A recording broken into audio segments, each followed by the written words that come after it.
Fellow Falcoholics, what is up? Welcome to the Falcoholic Live's Falcons vs. Jaguars Week 12 post-game show. The Falcons delivered us a Thanksgiving treat in that they won a game for the first time in 3 weeks.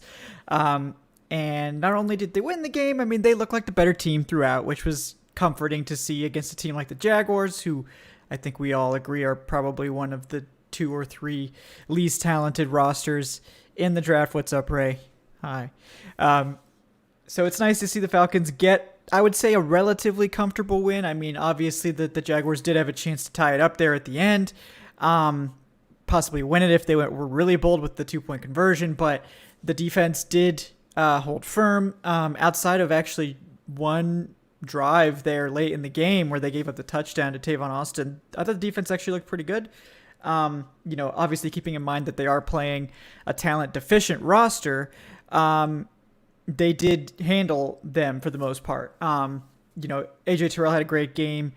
We got to see a lot of young players. Some had better games than others. So it was a very, I would say, encouraging performance. This defense, I think if things are right on the coaching side, the defense should look like this against offenses that aren't like loaded with talent, like Dallas, for instance. Now, when the Falcons go up against teams that are loaded with talent, like we might see next week against the Bucs, for instance, they're probably going to have a lot more difficulties on defense, and that sort of yo-yoing is going to be very frustrating for fans. I know it's frustrating to watch.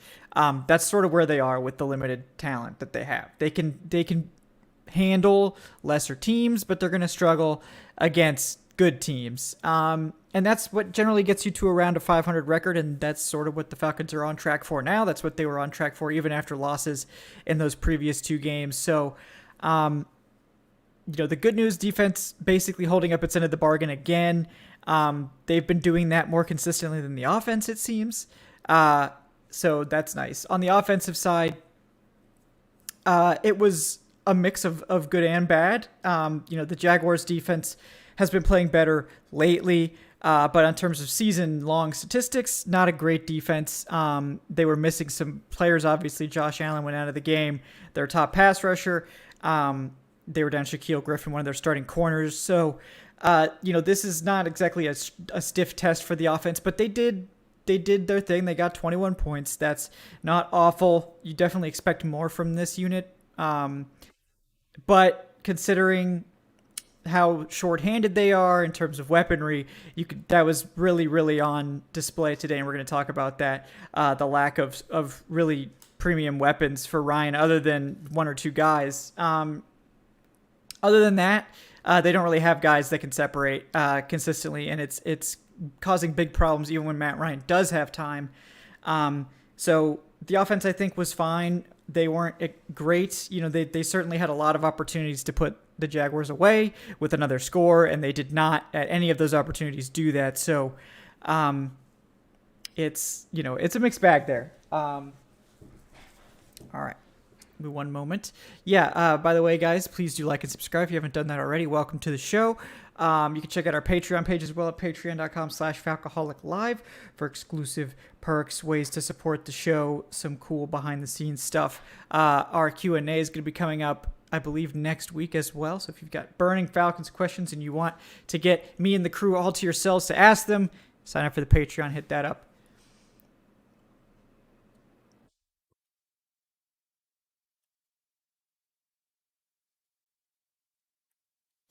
Yeah, so we'll go with the offense first because that was the more difficult part of the equation, I'll say. It was really variable. I think when they were looking quite good on the ground for the first time in recent memory. I'll pull up the final numbers from that game, but it was a quite good performance on the ground from Atlanta's rushing attack.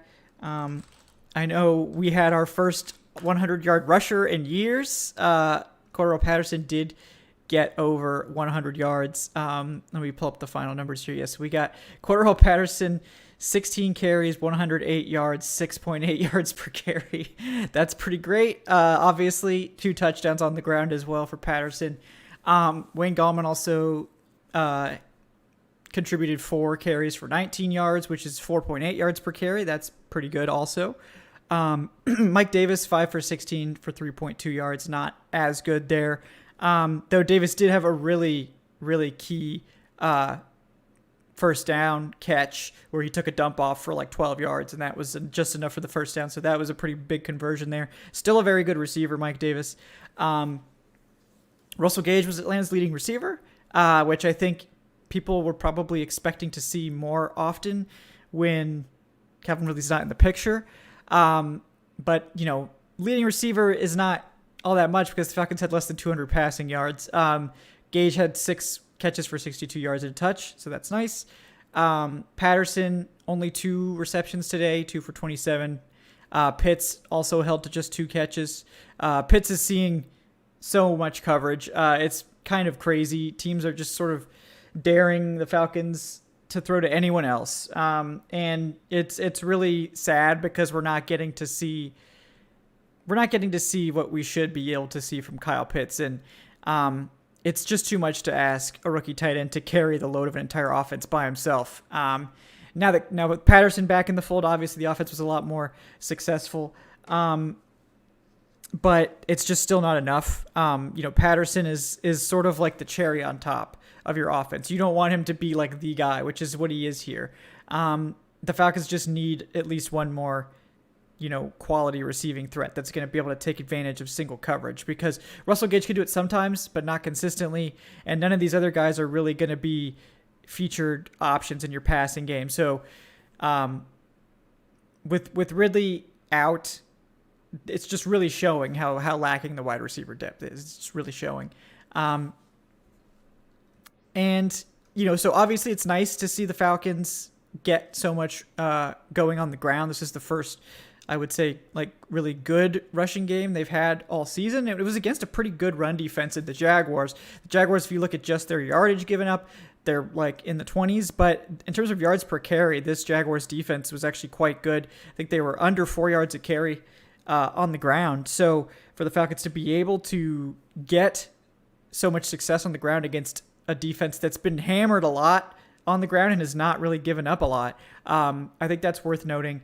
I think that's something that should be applauded considering how crappy the run game has been prior to this game. I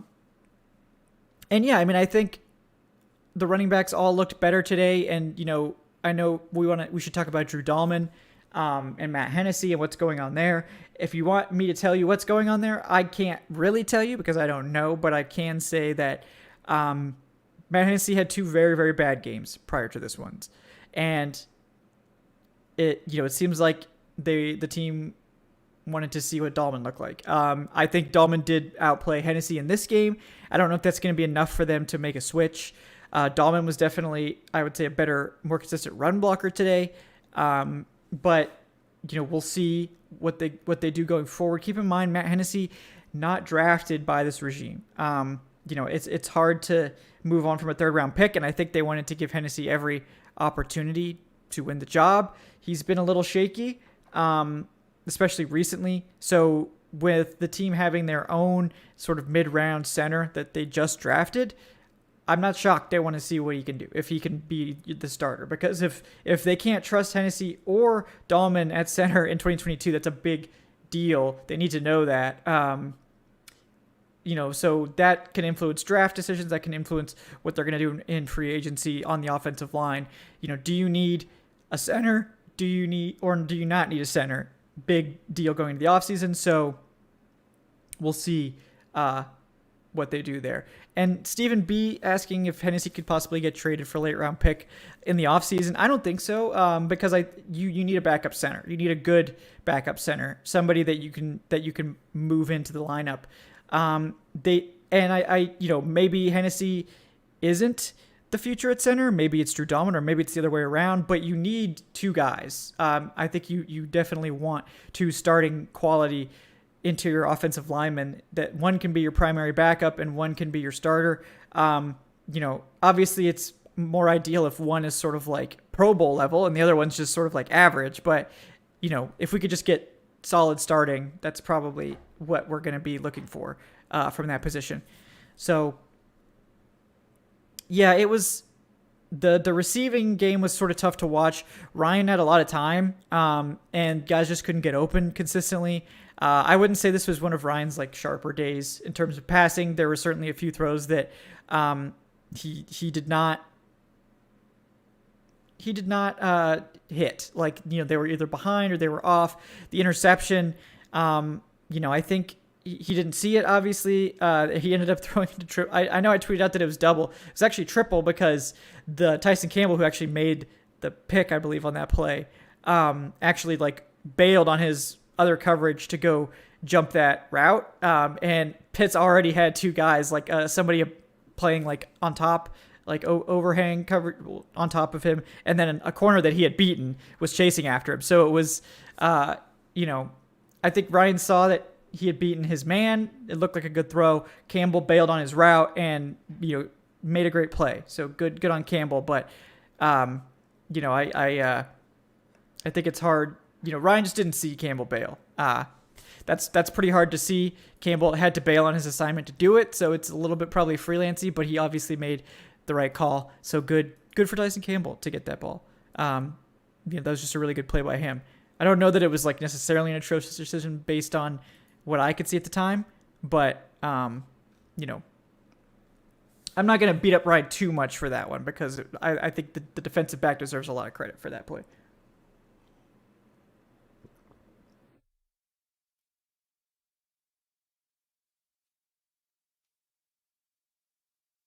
Um, in terms of the rest of the offense, obviously it's disappointing that Kyle Pitts isn't just like mossing everyone he plays, but I think he's a piece that I think it's a lot to ask any rookie to do that. First of all, I don't care who they are, and I think if this was like the third year of Kyle Pitts, then he'd probably be having a lot more success right now. He's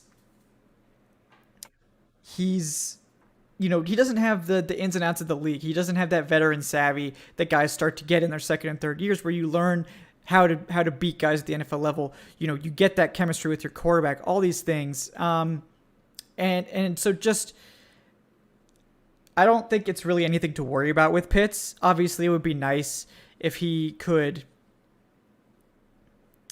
if he could sort of just dominate from the get go with no help around him whatsoever. But I don't know that that's realistic. So I think Kyle Pitts is fine, and that's pretty much all I have to say about that. Obviously, I think he'll have more success as time goes on, but not necessarily going to get on him or be concerned about Pitts right now. In terms of the rest of the offense, I think the running backs are pretty good. Wide receivers, it's pretty mediocre. It's just really, really mediocre there. They've got a bunch of guys that I think would be great wide receiver 4s and 5s. And I think Russell Gage can be a wide receiver 3. But at this point with this season, it's like, I don't know if Russell Gage is like the wide receiver 3 you really want, at least not in this offense. So, even if Russell Gage does have a better end to his season and show that he really is like a legitimate wide receiver, which he is a legitimate wide receiver, I don't know that he's going to be someone the Falcons prioritize bringing back just because, I think you probably want more from that spot. But other than that, Lamine Zaccheaus, I believe, blanketed on the stat sheet. Patterson did a good job, mostly out of the backfield in this game. Tajay Sharp, again, had a solid game. Just a couple of clutch catches here and there. Keith Smith had that one where he trucked somebody. So that was pretty fun. But yeah, it's Zaccheaus did not get blanked, by the way. He had one catch for 5 yards. But yeah, it's not a great day for them, certainly. Passing game wasn't nearly as on point as you'd want it to be. Matt Ryan certainly deserves some of the blame for that. He missed out on a couple throws, and I think the wide receivers deserve some of the blame for that, for not being able to create separation. So, other than that, I think the offensive line actually was pretty much fine in this one. Matt Ryan was well protected. He had plenty of time. The run game was actually good for a change. So, offensive line, you get a thumbs up. All right, let's see. Defensive side of the ball.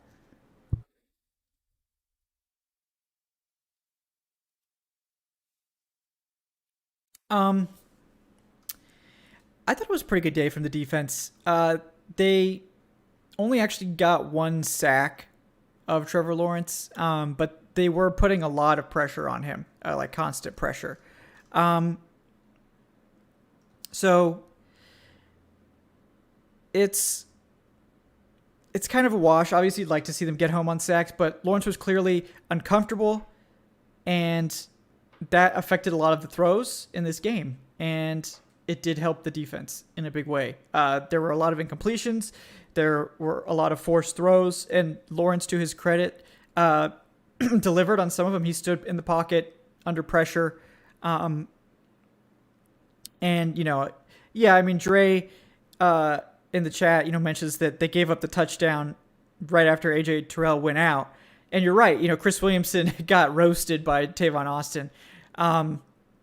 So, maybe they don't give up the touchdown, or maybe it takes longer, or whatever, if AJ Terrell stays in. Thankfully, AJ Terrell was okay. But yeah, I mean, I think the pass rush as a whole was okay. They did their job in this one. The coverage was pretty tight outside of that one drive, which was pretty weak. But AJ Terrell obviously had an awesome game. We saw Daron Harmon get an interception. We did see a fair amount of the rookies. We saw Darren Hall make some plays as a run defender, on screens and things like that. Richie Grant, same thing. I think as a whole, it was pretty good. I liked it. Anthony Rush playing at nose tackle, great job. I think he's been playing well. I think if he plays really well, it makes some things easy for you next year, because he's going to be on an exclusive rights free agent contract, I believe. So minimum contract to have a reliable nose tackle in your building, that's always nice. Always nice.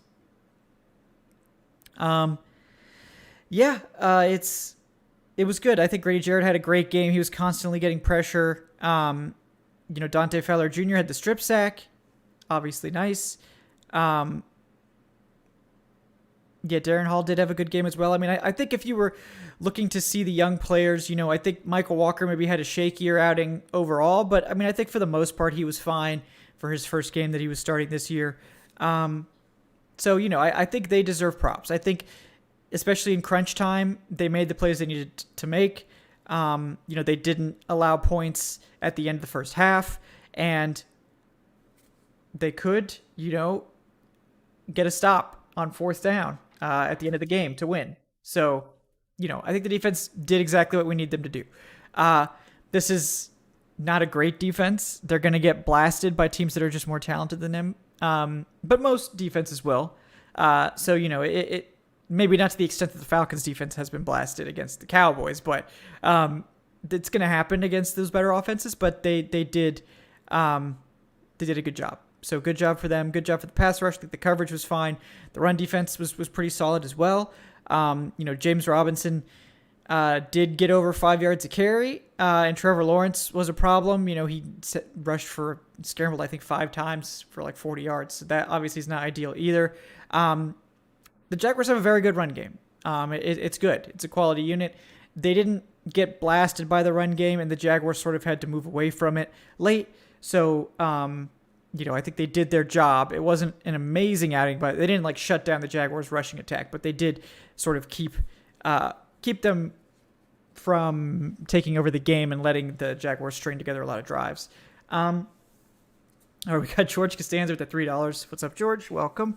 He says watching the UGA Georgia Tech game yesterday, saw they were double teaming Jordan Davis. He was still moving the Georgia Tech offensive line whenever he wanted. Let's get this hype train started. Choo choo. Also, Malik Willis looked pedestrian against Army. Could be good. Might fall to the second round.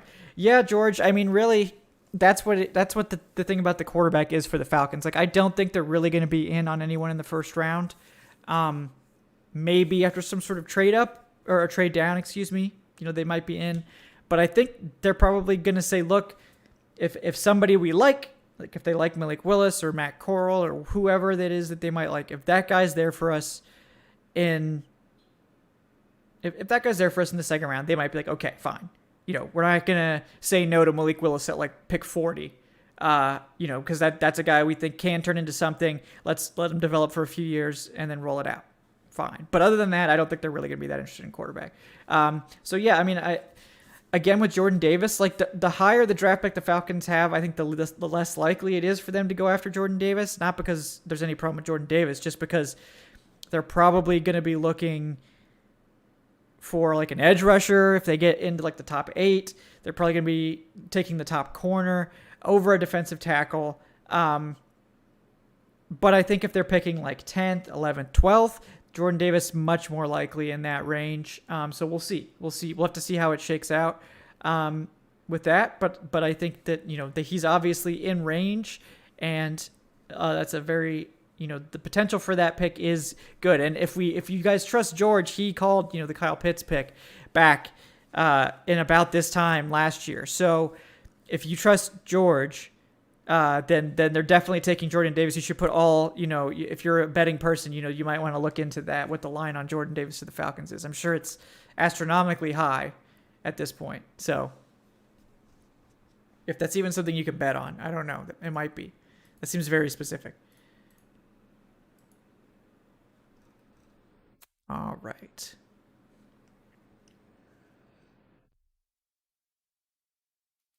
Alex Jones, why don't I think they're going after a quarterback? Because the position that they're drafting and the quarterback talent isn't really going to work out. And I don't think they value Malik Willis high enough to take him. Like they didn't value Justin Fields high enough to take him in the top 10, at pick 4. So I guess to me, I don't think they're going to value someone like Malik Willis who is like, a very like a much less developed, much less polished version of Justin Fields. They're not really all that similar, but just as an example, like a guy that's probably a year off of what Justin Fields is. I don't think they're going to value him in the top 10. So, and I don't disagree with you, Falcon, that Matt Corral is better than Malik Willis right now. I think he is. It's just like Matt Corral's not making it to the second round. So, we'll see. But I don't think they're going to take a quarterback because if you follow this team, which I assume you do, you know that Matt Ryan traditionally struggles in the first year of a new offensive system, throws a lot of picks in it. That does not carry over to the second year. This has happened 3 times now, I believe. So I don't think going and trying to patch a hole with a rookie quarterback right now is going to result in this team being good anytime soon. Like if they want to decide like, okay, we were wrong, we should have rebuilt last year. We should have traded Ryan last year. We should have taken a quarterback last year. Let's just completely, reset. Then yes, they could trade Ryan and like reset everything. I just think it's not very likely because I don't think that's going to produce a winning season in the next 2 years. Like these guys, like they're, I think we're probably in the position now where Arthur Smith's probably not going to have a winning season this year. They might still get really close. So, that might be good enough. But if you don't get a winning season this year and then you decide to trade Ryan, you're probably saying that the next time we hope to be competitive is 2023. And they would have to like make the playoffs in 2023, or else this coaching staff is in danger of getting fired because if you don't get a winning season or a playoff appearance in 3 seasons, you generally get fired. That's pretty much how it works. So they could, I think, quarterback is more likely in future seasons, but based on what they did with Ryan this year, I think they're going to commit to him for at least a couple more years, and probably bring someone in that time period. But we'll see when. I think right now it's like 2023 is probably the win. Maybe 2024, but probably they're looking at 2023's class more than they are now, unless someone falls into their lap in the second round. So that's kind of what I think.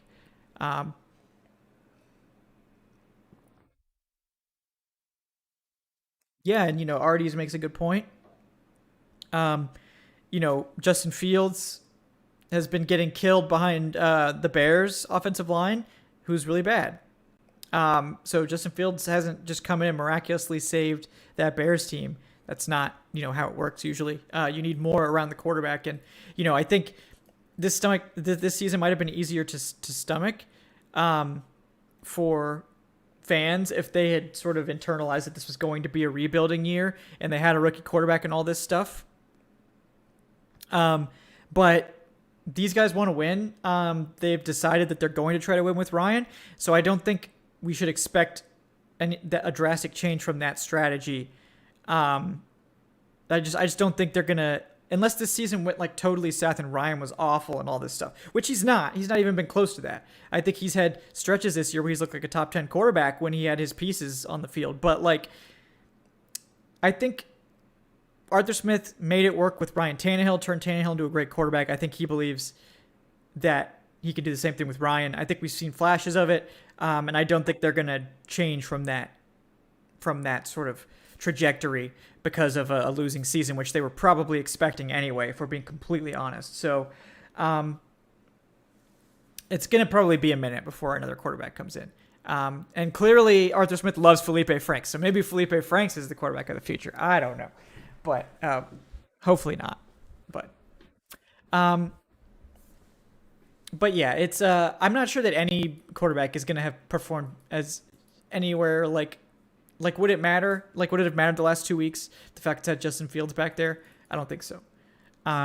So if you want the Falcons to take a quarterback just because you think it's a good idea for them to start planning for the future, that's fine. If you want the Falcons to take a quarterback because you think Matt Ryan's bad, then there's nothing I could say to you because that's just ridiculous. Like Matt Ryan's a top 15 quarterback, so just relax. Like it's if you're gonna upgrade from that, you need to invest like a premium pick. So are they gonna have a premium pick this year? Probably not. Even if they did. Like, look, have you seen mock drafts for this year? Like, that no one's taken a quarterback in the top 5. So this is not the year for that. So I get it if you want them to upgrade a quarterback, but probably not going to happen for a variety of reasons. Yeah, guys, like I said, please do like and subscribe. Appreciate all nearly 150 of you guys for hanging out. We'll go for a little bit longer here. I've been apparently abandoned by all of my co-hosts today, so I have to just carry the load and just prattle on and on about draft picks and everything. So yeah, if you guys have questions, feel free to throw those in the chat. I try to get to those when I can. You can also donate, and then I'm contractually obligated to read it. The link to that's in the show description if you're so inclined for that. But yeah, guys, please do follow the show at Falcoholic Live. Check us out on Wednesdays at 8:10 p.m. Eastern as well. Yeah. So let's see. I think we've basically covered the game. As a whole, I think this was a good win. It was a fine win. I think someone on Twitter sent me a tweet that was like, "Oh, well, let's hope the Falcons don't go full Falcons Day." And I was like, maybe they could just go moderate Falcons. So I guess that's what I'd describe this as. Like they did make it close unnecessarily at the end, but it wasn't really that bad. Like, yes, it was a little bit sweaty. It was technically the Jaguars had a chance to win it at the end. But the Falcons shut them down. Like they did a great job. And I think, they made the plays they needed to make. And I think if they just, we know that this team isn't going to be great this year. They're just not. They don't have the personnel for it. They're just not there. But if they can beat bad teams and consistently beat bad teams, that's something. It's like, okay, we're not great, but we're not bad either. Like that's fine for the first year of what's going to be a reimagining of this roster completely. So, they're going to struggle against good teams and they're going to win, I hope, against bad teams. And maybe they can get spicy and upset teams that make mistakes. It's kind of what they did today. Jaguars made some mistakes. They made them pay for it. But it's, I don't think this team's going to be great. I think, 8-9, Jason Gaines, I think that's pretty likely. I think anywhere from like 6-11 to 9-8 is like possible. But I think 7 or 8 wins is probably what we're looking at because I think the team will beat the Lions. I hope they beat the Lions. And then they do play games against a lot of good teams. They also play the Saints, who look like they are in a total free fall at this point. So that, honestly, if we had to pick one more win, I think we'd all pick that one because it would mean Arthur Smith swept the Saints in his first year, which would instantly guarantee him a 5-year extension in Atlanta. Because if you just beat the Saints every year, I think that earns you a lot of goodwill with the fans. But the Panthers today didn't look good at all. I think Cam Newton actually got benched, so there's a potential. These are all games that are winnable. I don't think these teams are like outclassing the Falcons, so I think the Falcons should have a decent chance to win those games. So it just depends. Like in those coin flip games, like the Saints and the Panthers, can they win those? If they win those and beat the Lions, they're going to be, an 8-win team, almost 500. Well, I'll probably be like, that's fine. That's about what I expected. If they lose both of those games and don't, have a surprise anywhere else in a positive way, then they're going to be, 6-11, and we'll be like, okay, that's not great. So it just depends on what they do. I think 7-8 wins. That's about where I'd put it. Justin Otto with the $3. Thank you, Justin. He says, your opinion on the defense without Deion Jones. I mean, I think they missed Deion Jones. I think Deion Jones in coverage would have been a big help. In this one, Michael Walker, he was struggling in that area in this one. I think Walker definitely had some positive plays, but getting his first starts in this new defense, it's clear that he's got a ways to go. But I think the loss of Deion Jones was felt, but they managed to weather it. Deion Jones just gives you that spark sometimes. I think he can really be a demon on blitzes. I think he's capable of getting those turnovers. His coverage is really good. So, I think they missed him. I think they were fine with, more or less fine without him, which is probably what we're going to be looking at. I'm probably going to be looking at that reality this offseason because I think one way or another, Deion Jones may or may not be playing here unless they try to give him an extension or something because his cap hit is absurdly high and they just can't afford to be paying an off-ball linebacker $23 million against the cap. They can't. So ideally they will be trading him, but it's also possible he's a post-June first cut. I think that would suck. I think you trade him and try to get whatever value you can for him. Even if that's a day 3 pick. But, if he plays well to close out the season, I think he could potentially fetch a third. I mean, he's a really good fit for some teams. Don't be shocked if Dan Quinn tries to go out and get him or something like that, because I think he's a perfect fit for some teams where they're not going to ask him to play, straight up Mike linebacker and take on blocks and that sort of thing and let him run around more. So we'll see. Chad Taylor, I believe it's Michael Walker. That's how I've always heard it, but I haven't actually asked him. So, if you do get the chance to ask him, you can ask. But I have not heard that yet. Yeah, guys, we'll go for about 5 more minutes here. So, yeah, I know there was a lot of draft talk in the chat. People have asked me on Twitter, so I'll say it again here. My top 5 for the Falcons in terms of targets would be Kayvon Thibodeau. No surprise there. Aiden Hutchinson from Michigan, the edge rusher. I think he and Thibodeau are actually a lot closer than people think. Those two are both, I would say, top 5 quality edge rushers. Both excellent. Number 3, I'd go after Evan Neal, the tackle from Alabama. I think he's a plug-and-play starter at left or right tackle.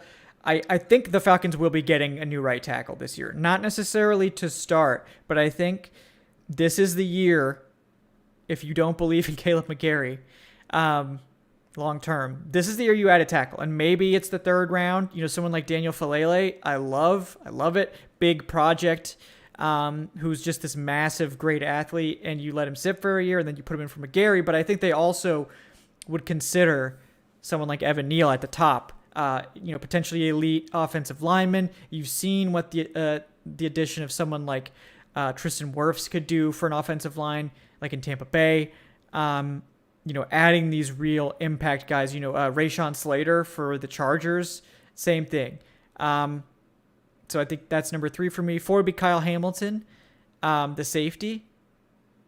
I think he's just a really special player. It's hard to spend a top 5 pick on a safety if that's what they end up with, but love him. Just a really great player. And then 5 would be probably like Derek Stingley Jr. from LSU, although I really like Andrew Booth, so that's a tough call for me. Stingley's obviously got the better measurables, but I think Booth might be the better corner at this point, so tough call there. But yeah, I mean, I think we're all targeting trenches, right? Like the trenches, it would be the primary pick in the first round. If you could get an impact offensive lineman, impact defensive lineman, that's probably their first choice. And then corner would be another one. I don't think wide receivers really in play in the top 10. I just don't like. I love Chris Olave, but like, I don't think he's like the type of guy that you just demand and go after in the top 10.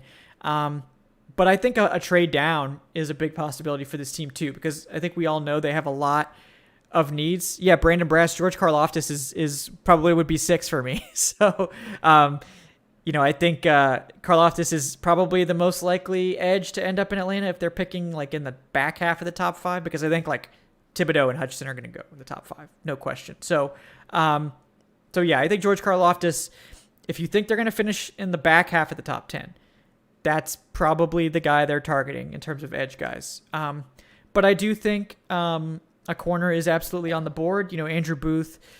And it's because I think this is a very good corner class. I like Derek Stingley and Andrew Booth as like the top corner in most draft classes. I think if one of those guys is there, I think that's a good place to go. The reason is it doesn't help the pass rush, but I think creating an identity for your defense is important. And if you get a guy like Andrew Booth or Derek Stingley to pair with an already elite corner in AJ Terrell, you can start to say like, okay, this defense is an elite secondary. What we're going to do is build around the secondary. We're going to sort of bolster the pass rush. We have lockdown guys that can play man coverage on the outside. So we're going to bolster the pass rush with blitzing, which I think if that's starting to sound like what D&P's does on defense, then you're right. So, I think them going after an elite corner, if the top edge guys are gone, and making the secondary sort of the strength, the backbone of the defense, I think that's something we should be ready for. There are some guys later, Harvey, I don't know them as well. I know like the Georgia guy is supposed to be really good. I haven't seen that many Georgia games, to be honest with you. But whatever his name is, Kendrick, I think, Darian Kendrick. So he's a guy that I think you could get early in the second. There are a couple other guys too, but corner thins out really fast after like the first 2 rounds. So if they do want a corner, they probably have to do it early. If they with edge, they have a lot more flexibility because you guys have probably heard me talk about this before. The Draft Network currently has 20 edge rushers in the top 100, which is ridiculous. That means 1 out of every 5 players in the top 100 is an edge rusher. What's up, Big Low Country, man? How you doing? There's Trent McDuffie, Michael Wright. Yep, Shaquavius. Those are also guys for sure. Who's my preferred collegiate team? UCF, baby. Go Knights. Go Knights. Charge on. So somebody on Twitter today posted something that was like, oh, maybe Gus Malzahn will leave for Oklahoma, and the Knights can bring back Scott Frost and be the circle of life in coaching. So that would make me laugh for sure. Yeah, Brandon, there's a lot of good wide receivers in this class. Round 3, you're probably looking at guys that have fallen because there are a lot of really good ones. But I know Eric loves Wan'Dale Robertson. I can't remember. One of the two. But Wan'Dale's really interesting and exciting. So I like him. We'll see like Justin Ross from Clemson. If he comes out, he got injured again, sadly. But the potential is there for that to be a later round pick, and you just hope you get him healthy.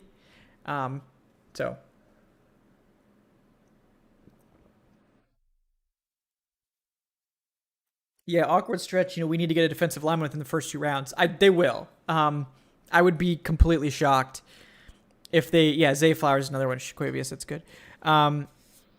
They're gonna come away with an edge rusher, I would say, in the first 2 rounds. They have 3 picks there right now. It's possible They could have more. We'll see. If they trade down, they can pick up some that way. There are other players they might be able to move. So yeah, I think they're going to come away with an edge rusher in the first 2 rounds. There's a lot of really good edge rushers on day 2. There will be someone there for them at every pick that is intriguing at the least. So it's too many to name. Honestly. There's a lot of good edge rushers. This is a really good class for you to need edge rush help. The Falcons are probably going to double dip. That honestly. I would not be surprised if they take one in the first, add another one in the third or fourth, or even on day 3. There's just so many guys. There's going to be guys that are falling longer than they should at edge. So we'll see. We shall see. But yeah, guys. Thank you so much for tuning in today. Really appreciate you guys. Like I said before, if you haven't liked and subscribed already, we really appreciate that. The Wednesday show is at 8:10 p.m. Eastern. We go on with a lot of great guests. I believe Evan is working his magic to get a former Falcon on the show on Wednesday. Stay tuned for that. It's not confirmed, so don't hold me to this, but teasing you here at the end of the show. We should have I'll say a beloved sort of fan favorite special teams guy. Not a kicker, not a punter or anything like that. It is a special teams player, but I'll leave it at that. Fun guy. You'll instantly recognize the name when it's said. So hopefully we'll have that going on Thursday, or Wednesday. Excuse me. It's Wednesday night 8:10. You can always check the channel to see when it is in case I mess up. But we just really appreciate you. I do for sure. You can check out the Patreon page as well if you're interested in supporting the show on a monthly basis, getting access to some exclusive perks. And all that great stuff. It's patreon.com/Falcoholic Live. We appreciate everyone who's been on there. It's actually officially been active for over a year. I think this was the year anniversary. So for all of our patrons that have been with us for a year, we just really appreciate you guys. I will give you a proper shout out when I have the actual list in front of me. But thank you guys. And Brandon, you can see my recent mock draft on thefalcoholic.com. It might be fairly far down the page because it came out on Tuesday, but it's there. So you should be able to find it. If you search Falcons 7-round mock draft, it's probably going to pop up on Google just because there's not a lot of people doing that right now. So you probably have a pretty good chance of finding it that way. But guys, I am Kevin Knight, Falcoholic Kevin on Twitter. You can find my stuff on thefalcoholic.com. I'll probably be going on some podcasts this week as well. So just thank you guys so much for tuning in. We will see you on Wednesday for the next episode of the Falcoholic Live. Enjoy the rest of your football Sunday, and we will see you next time, folks. Have a great one.